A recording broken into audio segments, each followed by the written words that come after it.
Okay, so now this is part three of why Kamala had to lose and Trump had to win. So remember, now we've gone over two awakenings. The first one was Kamala lost. She showed us how strong we are together and how unified we are. Two was birthright citizenship. That is Trump. Remember, he showed us who we are. So now we know how strong we are together, how unified we are together, and now we know who we are and whose it is. Okay? It's getting good. Now, Trump again. Another reason why he had to win. Here we go. So, remember, recently Trump said he does not want to recruit any black people in the military anymore. We rejoiced as a community. I don't think we know why we rejoiced. Here it is. There is a creator called Light Brew. The name is spelled Lite space Light, one word, Brew, Brew, Light Brew.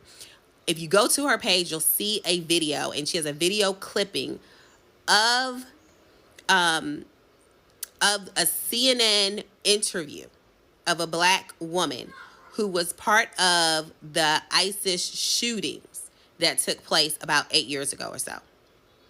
In this clip, she says how her and some other black people were hiding in the bathroom. And the ISIS shooter came into the bathroom and announced, because they were hiding in the stalls and stuff, are there any black people in here?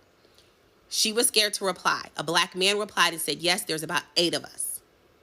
The ISIS shooter then stated to him, black people, I have no problem with you. You have been oppressed enough. And then goes to explain that his problem is with America for the treatment of his people and the bombing of his people. And he leaves them be. If you go into the comments of that same exact video, and I would have stitched it, but I cannot, the stitches are off. If you go into the comment section of that video, people are confirming this. One person says that when he was in Vietnam, the Vietnamese was telling him, black man, go home. The Vietnam War. Black men, go home.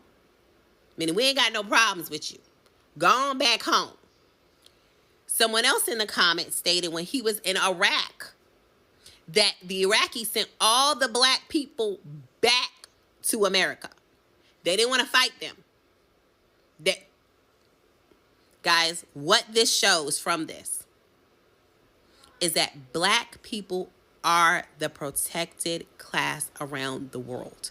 We are the only group of people who have never harmed another nation. Think about that. We are the only group of people who have never harmed another nation. So, here's how we win. When it's all said and done, and the uprisings take place white against white, because it will. The way it's on that track record, baby, it's happening. When it happens, and when it's all said and done, and the world looks for the next leader of America, who do you think they're going to want to put in that position? Another white person? No. No. Because they were oppressed by those same people. They're going to look for the people who have never done anyone harm, who have stood up for everyone's rights, who understand oppression because them themselves lived under it.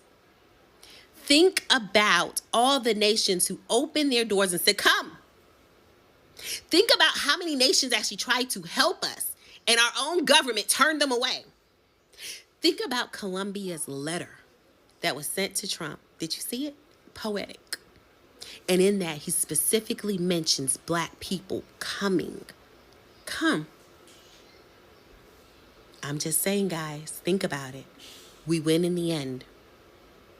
So, the awakenings, Kamala losing, showing us how strong we are, showing us that we're not divided and that everyone else is projecting.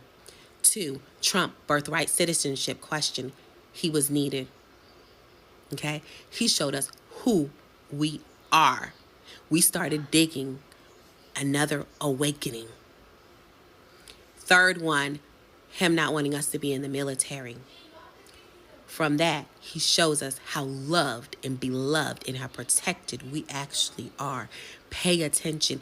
Even though we may not like this man, he may be exactly what we need to turn this thing around. Just watch, guys. Watch. Let me know what you think in the comments.